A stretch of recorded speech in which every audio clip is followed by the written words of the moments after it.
Yeah.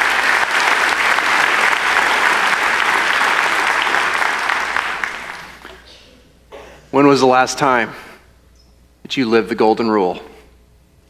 You saw a need and God whispered, say something, give. And you offered part of yourself. It's the golden rule. It's God's grand plan for changing the world in its simplest form. As a church, the last couple of months, we made a commitment to daily read through the New Testament together, just a little bit each day.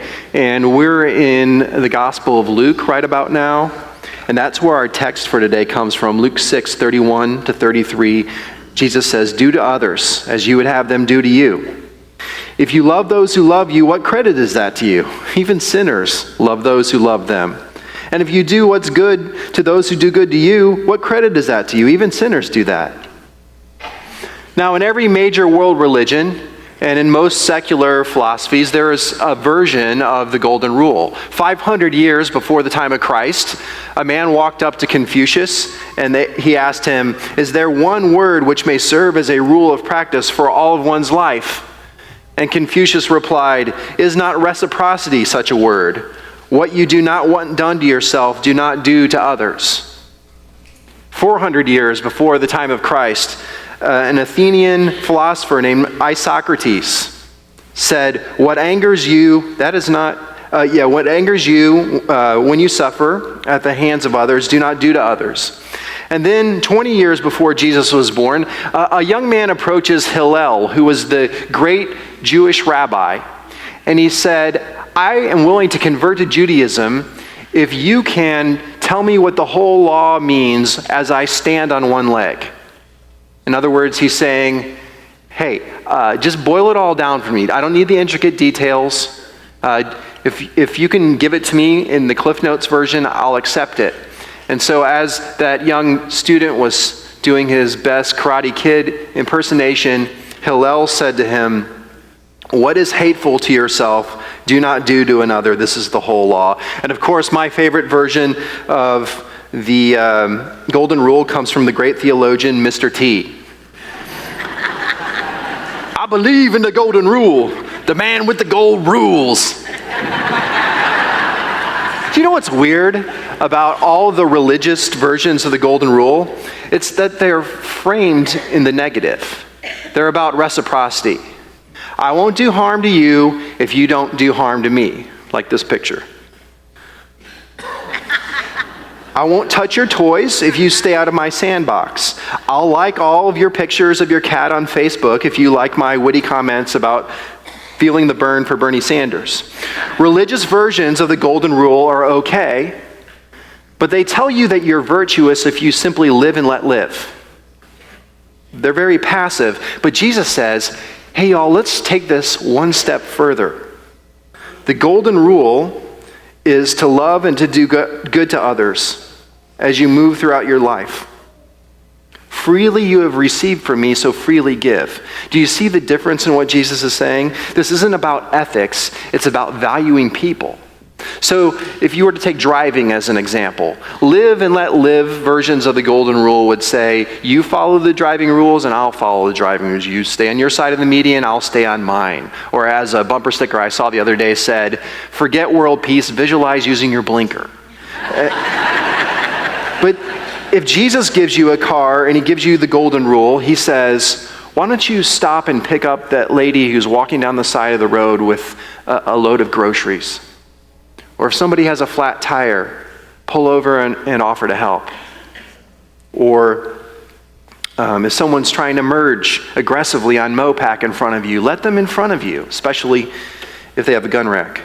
So Jesus says, I set you Christians on this course to change the world, and it's not a complex strategy. You don't have to launch big media campaigns. You don't have to build big churches with cup holders in the seats. You just have to love as you go. Do to others the way you would want them to do to you. And what would happen if we did that? Well, Christians wouldn't be called hypocrites anymore. Discrimination in our society in all of its forms would cease. There would be no need for locks on doors, no need for government welfare, no need for presidential primary debates. No one in Austin would go hungry unless they were waiting in line at Franklin's for barbecue. God's kingdom would come to this place. Sadly, that's not our world. Why is that? Is it because the golden rule is too complicated? No. It's that most of our hearts are too busy loving ourselves instead of looking out for the needs of others. We have great intentions about the golden rule, but not a lot of follow-up, and Jesus says, hey, what credit is that to you? We're in a series right now called Why We Do What We Do, and today we ask the question, why do I struggle with my purpose? Or why do I feel like there has to be more meaning in my day-to-day existence? Why am I not making the impact that I want to make in this world? And the reason we struggle with purpose is that we live self-centered lives and we don't really risk anything to love people outside of our comfort zones. We fail to live out our mission from God. Henrietta Mears, who is a modern-day hero of faith for me, she once said, what you are is God's gift to you, and what you become is your gift to Him. You've been given faith, you've been blessed with certain things that you're good at, various resources at your disposal. What you make of those is your gift to God and to the world. How you live out the golden rule. Last week from Luke 19, I introduced you to a tax collector named Zacchaeus. He was a wee little man, and a wee little man was he. Good, you remember. And he lets Jesus into his house and into his heart, and Jesus proclaims at the end of that story, today salvation has come to this house. Zacchaeus is now a disciple, a follower of mine. And Zacchaeus is probably wondering, now what? I want to live this vibrant spiritual life right now. Jesus, what's my purpose? Tell me my purpose, Lord. And in response to Zacchaeus' conversion, Jesus tells the parable of the 10 minas. A man of noble birth, starting in verse 12, went to a distant country to have himself appointed king and then to return. So he called 10 of his servants and gave them 10 minas. Put this money to work, he said, until I come back. But his subjects hated him and sent a delegation after him, saying, we don't want this man to be our king. Okay, so in addition to this parable about being about your purpose, Jesus is also making a point that he is going away. Jesus' disciples and really everyone else at that time was assuming that he was passing through Jericho at this time to go to Jerusalem where he would be crowned an earthly king. And so Jesus is telling this story that something different is going to happen, that he's going to be opposed and killed. That's what he's kind of describing in this story. But one day, he's going to return, and everyone's going to have to give an account for what they did with their lives. Okay, so starting back with the passage, he was made king, this nobleman, however, and he returned home, and then he sent for his servants to whom he had given the money, in order to find out what they had gained with it. The first one came and said, Sir, your mina has earned 10 more. Well done, good servant, his master replied, because you've been trustworthy in a very small matter. Take charge of 10 cities. The second came and said, Sir, your mina has earned 5 more. And his master answered, you take charge of 5 cities. Then another servant came and said, Sir, here's your mina. I've kept it laid away in a piece of cloth. I was afraid of you because you're a hard man. You take what you did not put in, and you reap what you did not sow. And his master replied, you wicked servant. Why then didn't you put my money on deposit, so that when I came back I could have collected it with interest? And then he said to those standing by, take this mina away from him and give it to the one who has 10 minas. I tell you that to everyone who has more will be given, but as for the one who has nothing, even what they have will be taken away. There are 3 characters in this story, 3 degrees of risk and 3 different returns. And I'm going to talk to you today similarly about 3 approaches we have to living out the golden rule and what sort of rewards we can expect from them. Okay, so the first type of person, the 10 mina Christian who goes big. As always, we need a little historical background for Jesus' stories. Jesus' parable is also, another version is told in Matthew chapter 25. I believe those stories were on different occasions. They have different details, and I think they make different points. In Matthew chapter 25, he is talking just to his disciples. In Luke 19, he's talking to everyone at the party at Zacchaeus' house. In Matthew chapter 25, the master gives away a talent or five, or he gives away talents of money. And then in Luke 19, he gives away minas. Okay, talents are large sums of money. One talent back then equaled the equivalent of an average worker's 20 years of wages. A mina is relatively small. It's 3 months of a worker's wages. And so guess that means a mina is 1/80th of a talent. I'm not very good at math. I hate math. I remember when I was in 9th grade algebra, I wrote with a Sharpie on my book cover, "Dear Math, why don't you grow up and solve your own problems?" So the nobleman in Luke 19 is not entrusting his servants with a fortune, just 1 mina.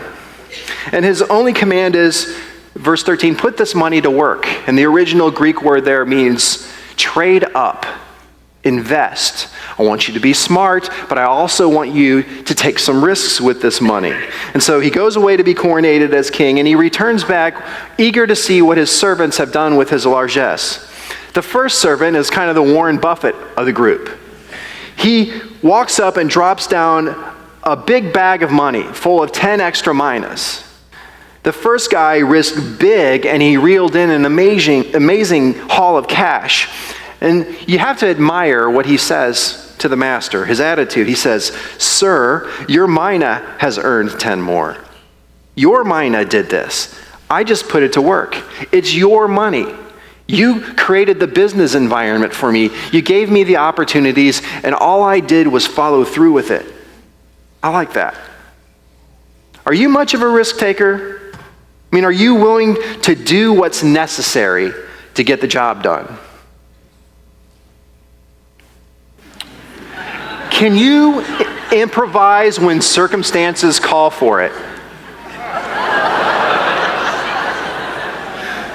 Do you happen to have any strange, risky hobbies? Or are you the type of person who ignores warning signs on fences? Jesus says to you, you have some gifts. I gave them to you. Now put them to work. Some of us here are risk averse, especially when it comes to investing in good works. Sure, we're willing to volunteer on a Sunday morning at the church. We can drop some money in the Kentucky Fried offering bucket when it comes by, or participate in a clothing drive at school, and all of those things are really worthy. They're important. But have you ever thrown down a large bet on the golden rule? When was the last time you truly took a big risk in service to others? You can be a 10 mina Christian. Your good in the world can be multiplied over and over if you're intentional about living out your calling. Frederick Buechner, who is another modern day hero of the faith for me, said, the place God calls you to is the place where your deep gladness and the world's deep hunger meet. So what he means is there's this calling intersection. There's a picture coming up here on the screen. There's a calling intersection where these 3 things meet: your gifts, your passion, and some need in the world. That's where your calling happens. The biggest ROI happens in the center of those 3 circles, if you're able to put those together. And we'll be talking in our next series that starts next week about how you figure out your shape, your calling and passion in life, and how God wants to use that in the world. But today, I'll just say the 10 mina return, you living with a sense of purpose, is when you intentionally search for a place to use your gifts and your passion to live the golden rule. An example of this at Gateway is my friend Bob Easter. I didn't know him back in 2010, but he sent me this random email. I don't know how he got my email address, but he emailed me and he said, "Ted, God has instructed me to start an organic garden in the church parking lot." And my response was like, "You want to start a garden in the parking lot where things don't grow? You want to do something good out there where people get so stressed out and angry on Sunday mornings that they want to kill somebody, and you're telling me God told you to do this?" I was like, maybe Bob's been growing another kind of herb in his backyard. But as it turns out, Bob persisted with it, and he said this in his email to me. He said, When God speaks, I need to listen. My age, 69, and past experiences have taught me to listen carefully and listen good. Anytime I failed was when I went against that message. Gardening is my passion. Gardening connects me to his spirit, and it uplifts me and others. And as it turns out, Bob is a good businessman and a master gardener. And to his credit, he pulled together some amazing team members like Tom and Heidi and a group of other people. And if you go out to the back corner of the parking lot, you will see a 10 mina return on their calling. And I say it's a 10 mina return. Hey, check this out. Check this out. It's a 10 mina return because every month they produce thousands of dollars of fresh produce for hungry people who come here for Feed the Community. These are people who wouldn't normally get, these kids wouldn't normally get that kind of fresh produce nourishment. And if that's not enough, they also pull together dozens of employees, not employees, people who serve, volunteers, on employees. They don't get paid. They pull together dozens of volunteers on Saturday morning and throughout the week who found a meaningful place of service. And if that's not enough, they do it in a sustainable way. I mean, they even harvest the rainwater off the roof as a renewable resource to take seriously stewarding God's earth. And if that's not enough, they've provided a place for me and my 13-year-old son to bond. Aiden and I, we don't bond over playing video games or watching The Walking Dead. We bond over learning gardening from Bob and from getting our hands dirty and to doing some real muscle work, some chores and some hard work on Saturday mornings. And some of you are probably thinking, hey, Ted, you and your son can bond in my backyard anytime if you want to. Thank you. I just say thank you to Bob Easter for taking your 1 mina and multiplying it 10 times in my life and the life of this community. Yeah.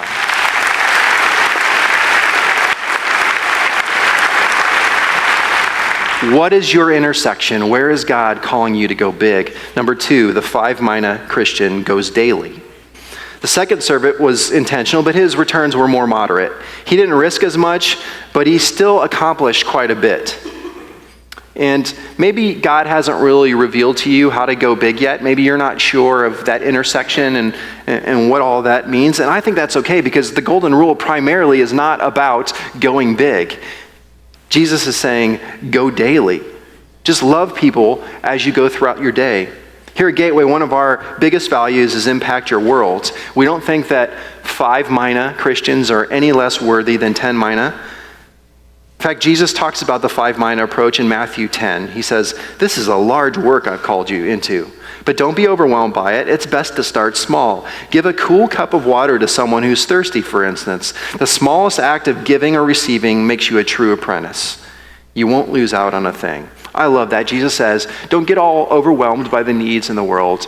You can start small as you go throughout your day by just offering a cup of water to people. You don't have to be a 10 mina story like Bob. Just love as the opportunity presents itself. So you could be sitting on a plane and notice that the person next to you is all worried and stressed out about flying on a plane. How hard is it just to turn to them and offer them some comfort and some encouraging words and just say something like, you're 100 times more likely to die in a fiery car accident than a plane crash. Just pour some kindness on them. Do a random act of kindness. Pay for something for a stranger. Do something nice anonymously for someone at work. Joyfully clean up someone else's mess. See somebody nearby you this week with compassion and just ask God, what would you like me to do about this need? Not long ago, I was late for a meeting at work, but not quite late enough to not stop by Starbucks for my daily ritual, a double ristretto, venti half soy, non-decaf, organic, vanilla, double shot, gingerbread, frappuccino, extra hot, with the sweet and low. It takes longer for me to order it than to drink it. So as I'm waiting, I look over and I notice this lady who's sitting alone at the corner table, and she looks like she has been crying. And that she had really struggled to put herself together that morning and that she probably hadn't slept in days. She had somehow stumbled into Starbucks, and God said to me, Ted, she's hurting, go talk to her. And I was like, no, Lord, I'm late, and she's going to think I'm creepy and hitting on her. And you all know me, that I'm kind of messed up in a lot of ways spiritually, but I want to live a life of faith. I want to be God's man in almost every circumstance. I want to wake up in the morning and feel like God is saying, hey, Beasley, we've got stuff to do together today. I love the rush, the excitement of just kind of following a prompting from God.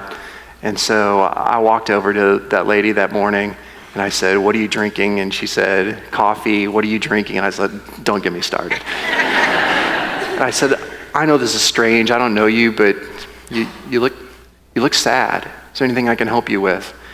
And I mean, the dams just burst, and she started crying and she told me about how her husband had gone away on a business trip and had called her and said he's not coming back. He had found somebody else.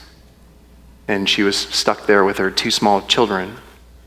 And we talked, and I didn't know what to say, and God gave me some words, and we prayed for each other. I saw her back at Gateway many months after that, and she was doing really well.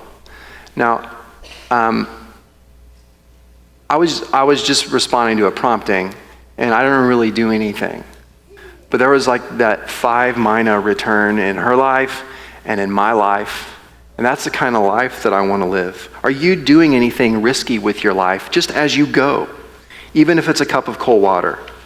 So your faith assignment for this week, if you will accept it, is to grab a wristband, just a rubber band. Grab a rubber band, put it on your wrist as a reminder of the golden rule, and just go throughout your week this week and look for ways to serve.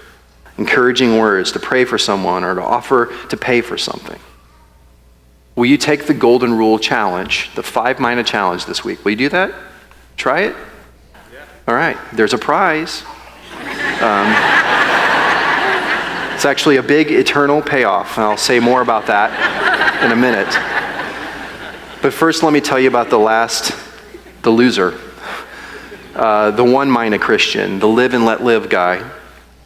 The last servant is not a risk taker. He wraps his money in cloth, and when the king returns, he has the temerity to actually blame his laziness on the master. He says, the reason I didn't really do anything with your money is I was scared of how you might respond if I lost your money.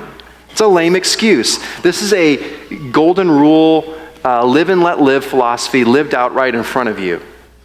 If I'm a good person and I don't harm people, if I don't commit any really obvious heinous sins like adultery or murder or dressing up like a hipster with a hoodie underneath a sports coat, then I'm doing my Christianly duty. But me and Jesus will be good. And the scriptures say not so fast. There's a really inconvenient passage in James chapter 4, and every time I'm reading on that page, I just want to zoom right past verse 17. But it says this, it says, anyone then who knows the good he ought to do and doesn't do it sins.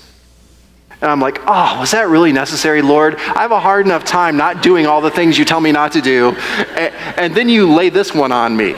It's a pretty broad statement. Knowledge of duty implies a moral obligation. And when you have a strong sense that there's somebody that you ought to help, but you equivocate and you just kind of move on and let someone else solve that problem, you're violating your own conscience. From the beginning of time, we human beings have been asking the same question that Cain asked about his brother Abel. Am I my brother's keeper? And throughout Scripture, the answer has always been the same. Yes, in fact, you are. Jesus has told us that other people's brokenness is our business.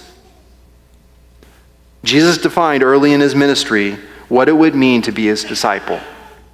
And it's to live out the golden rule. Are there any situations right now that you've been walking right by? Is there something you've been debating about helping with, but you haven't made a move toward it? Is there someone in your life you know you can help, but it would just be utterly inconvenient and uncomfortable to do it? 1 mina live and let live Christians miss the whole point of being a Christian, which is to be God's agent of love in this world. And what happens when you miss the whole point? This is there in verse 24. Then he said to those standing by, "Take his mina away and give it away to the one who has 10 minas. I tell you that to everyone who has, more will be given, but as for the one who has nothing, even what they have will be taken away." This is an immutable law of God's kingdom. Those who receive and are faithful with it, they just keep getting more and more opportunities and more blessings in their lives. They experience God. But live and let live people who don't really get involved, who don't even use their one mina, their experience of God shrinks. They don't have a life of meeting. They live boring, self-centered, complaining lives. And they wonder where their purpose is. I want to introduce to you my friend Johnny Ranka, who's coming up here on the stage. And Johnny is not the kind of guy I was just describing a second ago. Johnny is a 10 mina type of Christian who's doing something really cool to help others live out their calling. So everyone say hi to Johnny. Hi. When did you decide that your life was going to be about impacting the world? Ever since I was young, I always admired people who made a huge impact. Jesus, Martin Luther King, the Beatles, anyone with the Beatles, awesome, Jesus, yeah. positive message that like really inspired me. And I was like, that's what I want to do. I want to be an inspiration to people. And I thought that would come out through music in my life. And I tried that for a while, and it didn't work out. But then as time progressed, I got busy and I started working, and as time went on, I lost that vision for my life and that passion, and it just started growing this pain inside that I wanted to live for more. I wanted to live and have a bigger impact in the world, but I wasn't doing it.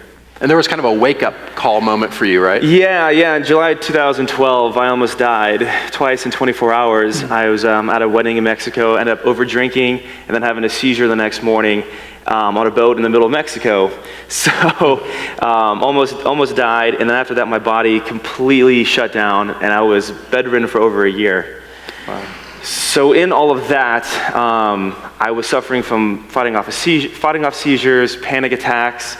I couldn't hardly breathe or work or talk on the phone or do anything. And in that moment, all I could do was really pray, go within, and think about what my life would be if I ever got healthy again.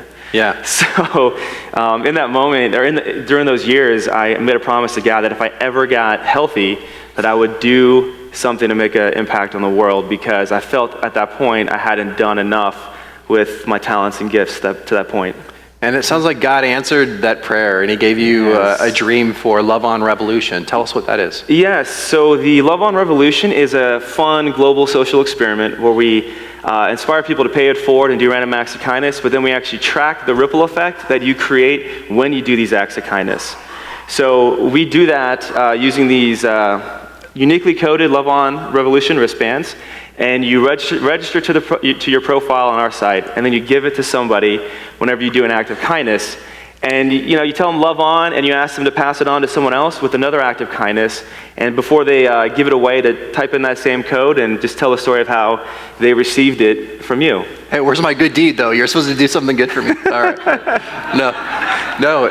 And so there was a picture up there. I mean, the ripples spread. Yeah, you can see how we can track the ripple effect on our map here. And then on the left-hand side, you'll see the stories and the photos or videos people upload with their story showing how they received it and how they were blessed by somebody. And it's really inspiring, because when I was really sick, people paid it forward to me. And that's where the idea came from. And I was the most vulnerable and helpless I've ever been in my entire life. And people gave me a place to stay for free medical expenses. It paid for food, money. And it was just like so heartwarming and heart-opening. And I thought, they will never know how much they've impacted me, and that it doesn't end with me. I'm inspired to help people the rest of my life. And so I wanted to share that experience with other people. And so this is a platform where people can experience both giving and receiving. Why is living out the golden rule so important to you? Well, I think it's so important because if we all do live out the golden rule like God asked us to, then the world will be changed overnight. I mean, it's, when the tide rises, all the boats rise. So if we're all doing one positive good deed a day, helping out someone who needs it, I mean, the whole world changes, and it, like you said, we don't need a lot of these things that we've created in society to lift us up. Yeah, so you've been at this for 4 years. Yeah. You have a normal day job of selling real estate, Yeah, right? I sell real estate. And you do this with all of your spare time. I mean, is it worth it? You know, it is. It's been extremely fun. It's been a passion of mine. It has been challenging, demanding. I work all day in real estate, and then at night I work on this from like 10 to 2 in the morning, and then do that over and over. And it's been a pleasure because it gives me a purpose to get up in the morning and to work on something I believe in. And every time a new story comes in from anyone in our community, it just brightens my day. And I know that I'm creating a platform for people to be that 5 or 10 mina, to go out there and make a difference and see the power of their actions. So to me, it's totally worth it. And it's gone all over the world. Yeah, we launched last year at South by Southwest, so we'll be a year old here any day now. And we've had Ripples go to the UK, to Canada, to Mexico, to Bali, Indonesia, to Denmark, to Ireland, and all around Austin. Yeah, cool. So Johnny wants to do this with Gateway, and we're going to do a pilot project for the next couple of months where we're going to give out 50 of these wristbands right after the service. Johnny will be down there, and he'll hand you a wristband if you've thought about this and you want to participate, and we'll track the good work that you did and passed on, and then how that had a ripple effect in the community and throughout the world. And we'll get back together in a couple of months and see what happened. Sound good? All right. Thanks, Johnny. Thank you.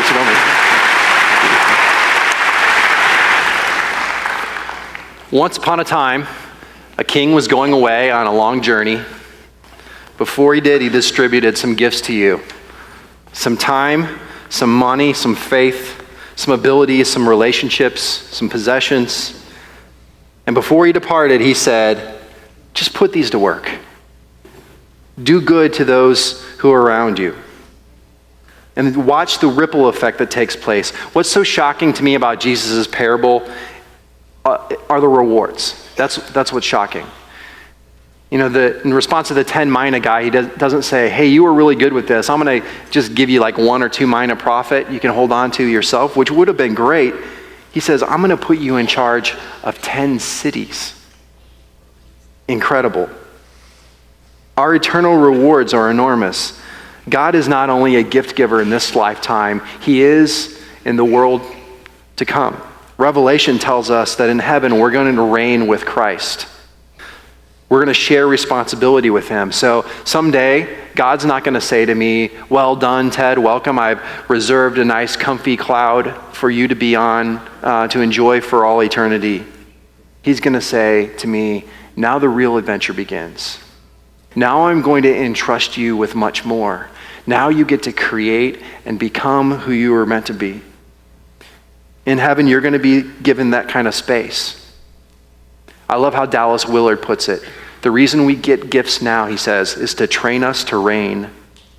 We're in training right now to be able to handle our reward. And what you do with your intersection that we talked about, what you do as you go throughout the day determines the rest of your eternity.